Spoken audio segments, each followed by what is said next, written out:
청취자님 안녕하세요. 오늘 저희와 함께 깊이 좀 파고들 주제는 바로 솔로엠입니다. 이 회사가 기술력이나 성장 잠재력은 정말 뛰어난데 말이죠. 몇 가지 뭐랄까 좀 핵심적인 지배구조 문제 때문에 시장에서는 좀 제대로 된 평가를 못 받고 있는 약간 안타까우면서도 또 흥미로운 그런 사례입니다. 저희 앞에는 이 솔로엠의 지배 구조를 아주 면밀하게 분석한 자료들이 좀 놓여 있는데요. 이걸 보면서 도대체 어떤 문제들이 이렇게 얽혀 있는 건지, 또 이게 청취자님 같은 투자자분들께는 왜 중요한 건지, 그리고 또 어떤 해결책들이 나오고 있는지 한번 속 시원하게 이야기 나눠보겠습니다. 네, 이번 시간 목표는 아주 명확합니다. 솔로엠이 지금 겪고 있는 이 구조적인 문제의 본질을 한번 제대로 꿰뚫어 보고요. 그래서 잃어버린 기업 가치를 되찾기 위한 어떤 개혁의 방향, 이걸 함께 그려보는 겁니다. 특히 거버넌스 디스카운트라는 말 아마 청취자들도 많이 들어보셨을 텐데요. 어떻게 이 내부 문제가 이렇게 유망해 보이는 기업의 발목을 잡는지 그 과정을 좀 생생하게 보여드릴 테니까요. 예, 주목해 주시면 좋겠습니다. 그럼 먼저 솔로엠이 어떤 회사인지 기본 정보부터 좀 빠르게 짚어볼까요? 2015년에 삼성전기에서 분사해서 나왔고요. TV에 들어가는 그 파워 모듈이나 요즘 마트 같은 데 가면 많이 보이는 전자 가격 표시기, ESL이라고 하죠. 이런 분야에서 기술력이 상당한 회사입니다. 그 삼성전기 출신 임원들이 주축이 됐고요. 네, 맞습니다. 그 사업 구조를 보면요. 한쪽에는 이제 안정적인 현금 창출원 역할을 하는 전자부품 사업이 있고요. 다른 한쪽에는 또 고성장에 기대되는 ICT 사업, 특히 그 마진율이 좋다는 ESL 부문이 딱 버티고 있습니다. 근데 최근에는 전기차 충전기나 데이터 센터용 전원 같은 이런 미래 먹거리 사업으로도 발을 넓히고 있어서요. 그 펀더멘털이라고 하죠. 기업의 기초 체력 자체는 아주 튼튼하다 이렇게 평가를 받습니다. 그러니까 안정성이랑 성장성을 동시에 가지고 있는 거죠. 네, 안정성과 성장성. 그런데 바로 이 지점에서 하고 좀 고개를 갸웃하게 만드는 부분이 나오는 거예요. 2023년에는 역대 최대 실적을 냈고 2024년에는 잠깐 숨고르기를 했다곤 하지만 2025년에는 다시 큰 폭으로 실적 개선이 예상되거든요. 근데 주가는 왜 이럴까요? 이게 기업의 본질적인 가치를 전혀 못 따라가고 있어요. 특히 비슷한 사업을 하는 그 프랑스의 SES 이메조탁 이런 경쟁사랑 비교해보면 주가 수익 비율, PER이라고 하죠. 이게 눈에 띄게 낮아요. 이게 바로 그 말씀하신 거버넌스 디스카운트가 실제로 작동하고 있다는 아주 강력한 증거 아닐까요? 아, 정확하게 보셨습니다.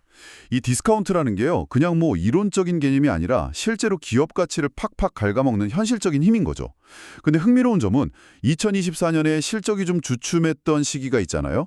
이게 공교롭게도 경영진의 그 과도한 보수 문제라든가 좀 불투명한 자금 조달 방식 이런 거에 대한 주주들의 비판이 거의 정점에 달았던 시기랑 딱 겹친다는 겁니다. 아, 시기가 겹쳤군요. 네, 그러니까 악순환이 시작된 거죠. 실적이 부진하니까 주주들 불만이 커지고 그 불만이 지배구조 논란으로 터져나오면서 시장의 불확실성은 더 커지고 이게 또 주가를 더 짓누르는 그런 구조입니다.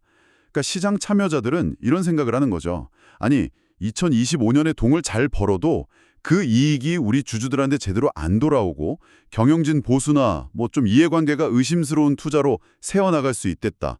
이런 위험을 이미 가격에 반영하고 있는 셈이에요. 최근에 회사가 좀 부랴부랴 배당 정책이나 자사주 소각 계획을 내놓은 것도요. 어떻게 보면 이런 문제의 심각성을 스스로 인정한 거다. 네, 이렇게 볼 수 있겠습니다. 그렇군요. 시장은 이미 그 위험을 감지하고 가격으로 보여주고 있다는 말씀이시네요. 그럼 그 근본 원인, 이 지배구조 문제들을 하나씩 좀 파헤쳐 보겠습니다. 먼저 주주 구성은 좀 어떻습니까? 여기가 좀 독특하다고 들었는데요. 네, 그 지분 구조를 좀 보면요. 전송호 대표이사하고 특수관계인 지분이 한 16% 정도로 최대 주주이긴 합니다. 근데 이게 절대적으로 아주 안정적인 수준이라고 보기는 좀 어렵고요. 국민연금이 한 7, 8% 정도 가지고 있는 주요 주주입니다. 근데 여기서 가장 주목할 점은 나머지 62% 이상을 소액 주주들이 가지고 있다는 사실이에요. 62%요? 와. 부는 경영권을 방어하기에는 약간 아슬아슬하고 소액 주주들은 뭉치면 과반이 넘는데 이게 또 흩어져 있다 보니까 힘을 발휘하기가 어려웠던 거죠, 예전에는. 바로 이 틈을 요즘 많이 나오는 VIP 자산운용이나 온라인 파트너스 같은 행동주의 펀드들이 파고들고 있는 겁니다. 이들이 이제 소액 주주들의 어떤 구심점 역할을 하거나 아니면 국민연금의 지지를 얻게 되면 경영진에게는 이게 상당한 압박이 될 수 있는 거죠. 경영진 입장에서는 이제 더 이상 소액주주들을 예전처럼 그냥 무시하기는 어려운 환경이 됐다. 이렇게 볼 수 있습니다. 아, 소액주주들의 힘이 이제는 무시할 수 없는 변수가 되었다. 이 점에 정말 흥미롭네요. 그럼 이사회는 어떤가요? 여기서 가장 핵심적인 문제로 지적되는 부분이 있다고 들었는데요. 단연코 가장 큰 문제입니다. 그 전성호 대표이사가 이사회 의장직까지 겸하고 있다는 점이에요. 이게 글로벌 스탠다드에서는 굉장히 심각한 지배구조 위험 신호로 간주됩니다. 왜 그런 건가요? 왜냐하면 이사회라는 게 기본적으로 경영진을 감시하고 견제해야 하는 기구잖아요. 근데 CEO가 이사회 의장까지 맡아버리면 이게 사실상 셀프 감독이 될 수 있다는 거죠. 아, 혼자 다 하는 거군요. 선수랑 심판을 봐하는 셈이니까 이게 공정한 게임이 어렵다 이런 비판이 나오는 겁니다. 이사회가 경영진의 결정을 객관적으로 평가하고 좀 제동을 걸기가 어려워지는 거죠. 특히 그 CEO 자신의 보수를 결정하거나 경영 전략의 성과를 평가하거나 심지어는 후계자를 선정하는 과정에서 아주 심각한 이해상충이 발생할 수 있습니다. 실제로 솔로엠에서 터져나왔던 그 과도한 CEO 보수 논란이라던가 또 주주 가치를 훼손할 수 있다 이런 비판을 받았던 자본 조달 결정들이 있잖아요. 이런 것들이 바로 이런 구조적인 취약점에서 비롯됐을 가능성이 높다 이런 분석이 많습니다. 게다가 주주들이 그 소액 주주들의 목소리를 좀 반영할 이사를 선임하려고 제안했던 집중투표제라는 게 있었는데 이게 주주총회에서 부결된 사례도 있었죠. 아, 집중투표제요? 네. 집중투표제라는 게 소액 주주들이 표를 이렇게 모아가지고 자신들이 원하는 이사 후보를 당선시킬 가능성을 좀 높이는 제도인데 이게 딱 막혔다는 것은 결국 이사회가 경영진의 입김에서 자유롭지 못하고 소액 주주들의 권익 보호보다는 경영진의 방어 논리를 우선시한다. 이런 인상을 주기에 충분했습니다. 이건 한국 ESG 기준원 KCGS 같은 기관의 모범 기준에도 어긋날 뿐만 아니라 최근에 SK그룹처럼 대표이사랑 이사회 의장을 분리하면서 지배구조 투명성을 높이려는 국내 선진 기업들의 흐름하고도 완전 정반대로 가는 모습이죠. 그런데요. 솔로엠이 최근에 ESG 경영을 되게 강조하면서 2024년에 ESG 전담 부서도 만들고 또 이사회 밑에 ESG 위원회도 설치하고 지속 가능 경영 보고서도 발간했다고 하던데요. 이건 좀 긍정적인 변화로 봐야 할까요? 보고서도 보니까 국제 기준인 GRI에 따라서 작성하고 제3자 검진까지 받았다고 하니 나름 신경을 쓴 것 같기도 한데 어떻게 보시나요? 글쎄요, 그 시점하고 맥락을 보면 그 진정성에는 좀 물음표가 붙는 게 사실입니다. 이런 ESG 관련 조치들이 딱 경교롭게도 주주 행동주의가 막 거세지고 회사의 그 지배 구조, 지위 문제가 언론이랑 시장의 집중 포화를 맞던 2024년에 집중적으로 이루어졌다는 점이거든요. 아, 타이밍이 좀 그렇군요. 네, 그러니까 이게 선제적이고 자발적인 개선 노력이라기보다는 좀 악화된 여론을 잠재우고 ESG 평가기관들의 등급을 관리하려는 좀 방어적인 제스처, 다시 말해서 거버넌스 워싱일 수 있다. 이런 의심을 피하기가 좀 어렵습니다. 가장 비판받는 핵심 문제인 그 G, 지배구조 개선에는 좀 소극적이면서 상대적으로 보여주기 쉬운 E, 환경, 혹은 S, 사회, 관련 활동, 혹은 그냥 형식적인 위원회 설치, 이런 걸로 비판의 초점을 흐리려는 거 아니냐, 이런 시각이 있는 거죠. 진짜 시험 때는 이제부터입니다. 새로 만들어진 그 ESG 위원회가 과연 CEO랑 의장 분리 문제라던가 보수 체계 합리화, 주주 권익 보호 강화 같은 이런 근본적인 지배구조 문제 해결에 실질적인 목소리를 내고 독립적인 권한을 행사할 수 있느냐, 여기에 달려 있습니다. 만약에 구체적인 변화 없이 그냥 형식적인 보고서 발간이나 위원회 운영에 그친다면 이건 보여주기식 ESG다, 이런 비판을 면하기 어려울 겁니다. 저희가 검토한 자료에서도 이 ESG 위원회의 구체적인 구성원이나 권한에 대한 정보가 좀 부족하다, 이런 점이 지적되어 있더군요. 네, 겉모습보다는 실제 변화가 중요하겠군요. 지배구조 문제 중에서도 특히 주주들과의 갈등을 아주 폭발시킨 도화선 같은 그런 사건들이 있었죠. 대표적인 게 바로 그 경영진 보수 문제였습니다. 액수가 상당했던 걸로 제가 기억하는데요. 네, 맞습니다. 2023년에 그 전성호 대표이사가 받은 보수가 총 37억 2,600만 원입니다. 37억이요? 네, 급여가 한 9억 5천 정도 되고 상여금이 27억 7,500만 원이었죠. 이게 어느 정도 수준이냐면 회사 등기이사 6명 전체 보수가 약 53억 원인데 그거의 70%가 넘는 금액이에요. 비슷한 규모의 다른 상장사 CEO들이랑 비교해도 월등히 높습니다. 예를 들어서 LX세미콘 대표이사 보수의 3배에 달한다고 하니까요. 그런데 여기서 주주들이 분노한 핵심 포인트는 바로 같은 기간 동안 회사는 주주들에게 이익을 돌려주는 배당이나 자사주 소각 같은 주주 환원 정책을 전혀 시행하지 않았다는 점입니다. 아, 배당이 없었군요. 네. 회사 측에서는 역대 최대 실적에 따른 성과 보상이다 이렇게 설명했지만 주주들 입장에서는 아니 회사가 번 돈이 주주에게는 한 푼도 안 오고 경영진 주머니로만 과도하게 들어간다 이렇게 느낄 수밖에 없었던 거죠.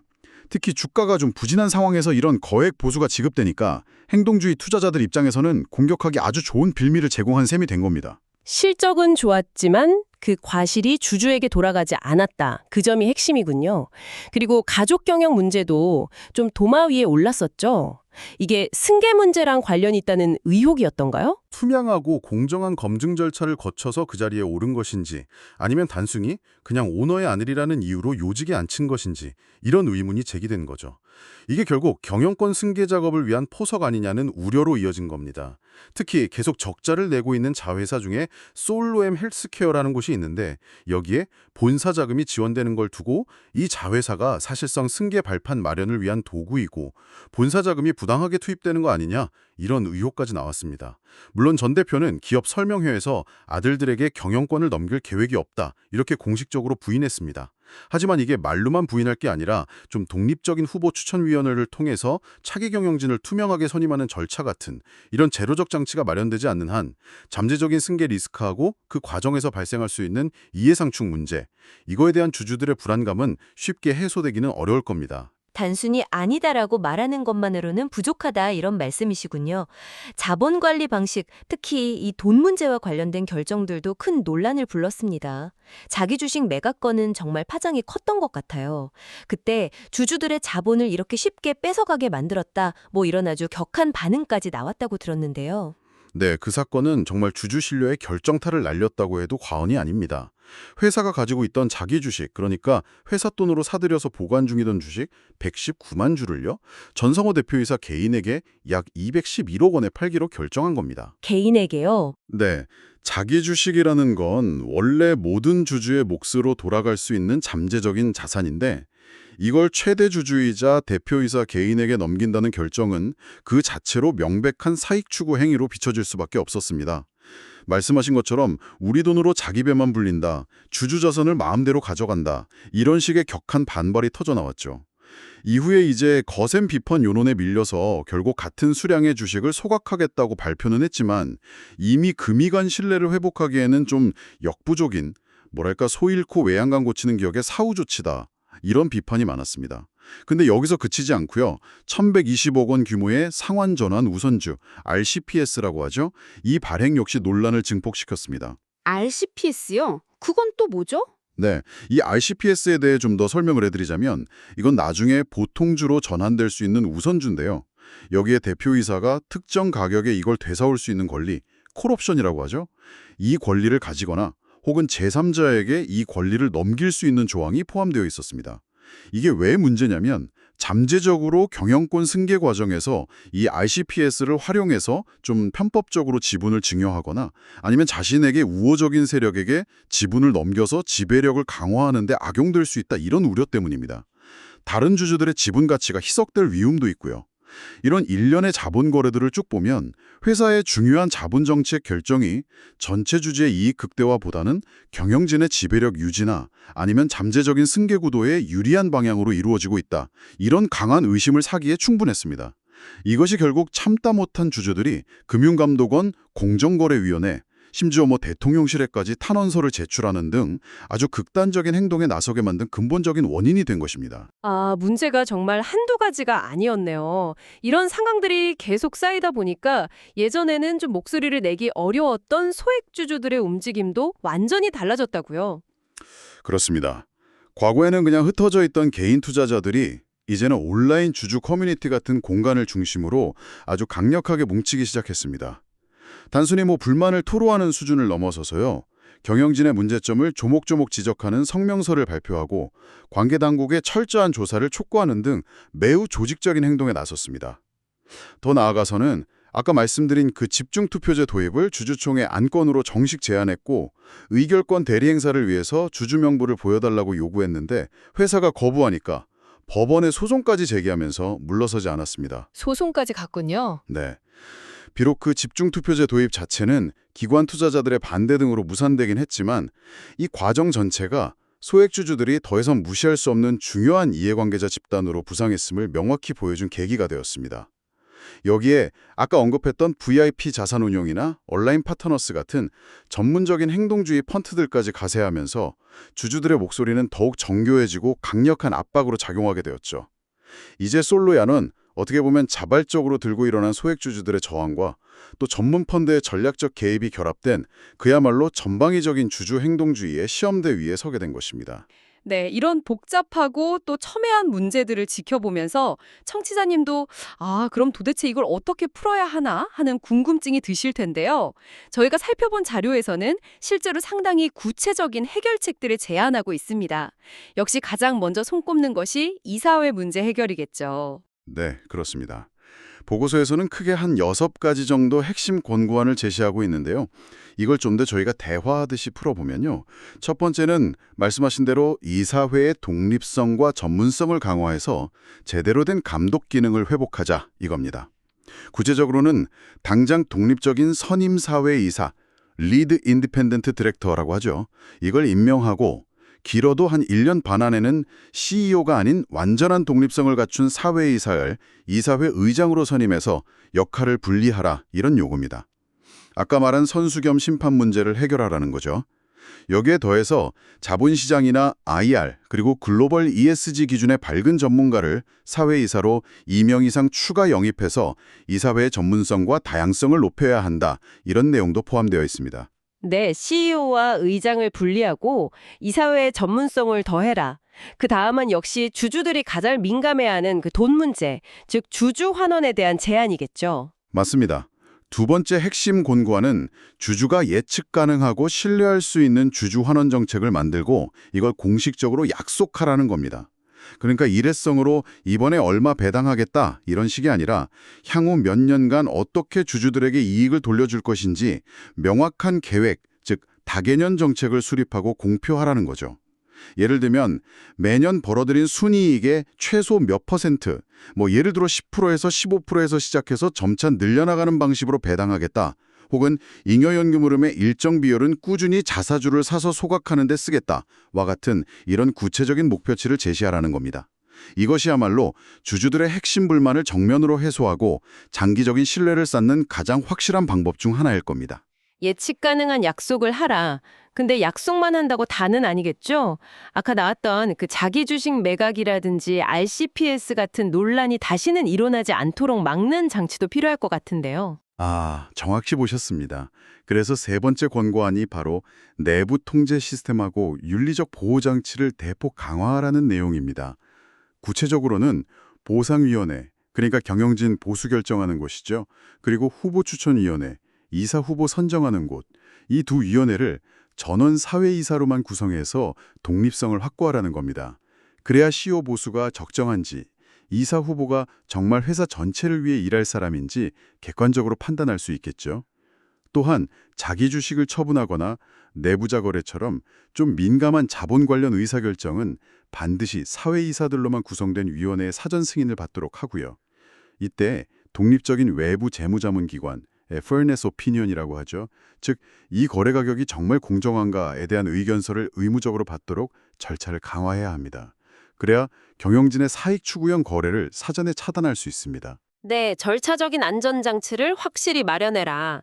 마지막으로 이 모든 과정에서 소통의 중요성을 빼놓을 수 없겠죠? 네, 맞습니다.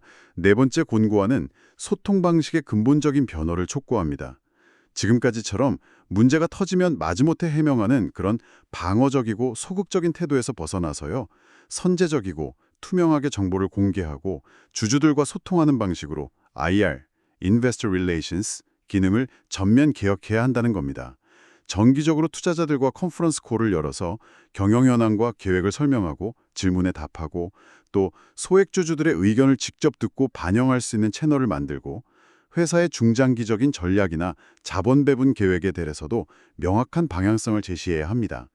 단순히 정보를 전달하는 것을 넘어서 현재의 이런 대립적인 관계를 풀고 신뢰를 다시 쌓기 위한 필수적인 노력이라고 할 수 있겠습니다. 네, 정리해보면 이사회 독립성 확보, 예측 가능한 주주 환원 약속, 엄격한 내부 통제, 그리고 선제적 소통, 이 네 가지 축을 중심으로 신뢰를 회복하고 진정한 기업 가치를 찾아가자, 이런 청사진이군요.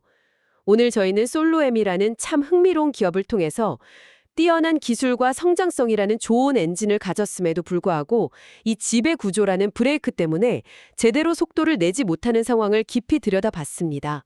CEO와 이사회 의장 겸직 문제부터 시작해서 불합리한 보수, 불투명한 자본 관리, 그리고 주주와의 소통 부재까지 정말 다양한 문제점들과 또 이를 해결하기 위한 구체적인 개혁 방안들을 함께 짚어봤습니다. 여기서 정말 중요한 점은요. 이 개혁안들이 단순히 규제를 지키거나 단기적으로 주가를 띄우기 위한 그런 미봉책이 되어서는 안 된다는 것입니다. 이것은 회사의 진짜 내재 가치를 시장에서 제대로 인정받고 또 장기적으로 지속 가능한 성장을 이루기 위한 근본적인 체질 개선 과정이어야 합니다. 시장이 솔로엠에 계속해서 그 거버넌스 디스카운트라는 꼬리표를 붙이는 것은 결국 이사회가 제 역할을 하지 못했다는 결과이고요. 최근에 격화된 주주들과의 갈등은 좀 고통스럽지만 변화를 위한 필수적인 촉매제로 받아들여야 합니다. 탄탄한 지배구조야말로 솔로엠의 그 우수한 펀더멘탈이 시장에서 온전히 빛을 발하게 할 마지막 퍼즐 조각이 될 것입니다. 이게 비단 솔로엠만의 문제일까요? 우리는 얼마나 자주 정말 멀쩡한 사업을 가진 기업들이 바로 이 내부 지배구조 문제 때문에 제자리 걸음하거나 심지어 뒷걸음질 치는 모습을 목격하게 될까요? 그리고 이런 상황을 인지하게 된 주주들이 그 규모가 크든 작든 단순히 자신의 투자 수익률을 넘어서서 더 건강하고 투명한 기업 문화를 만들어가는데 어떤 역할을 할 수 있을지 한 번쯤 고민해 보시면 어떨까 싶습니다. 오늘 심층 분석에 함께해 주신 청취자님 감사합니다.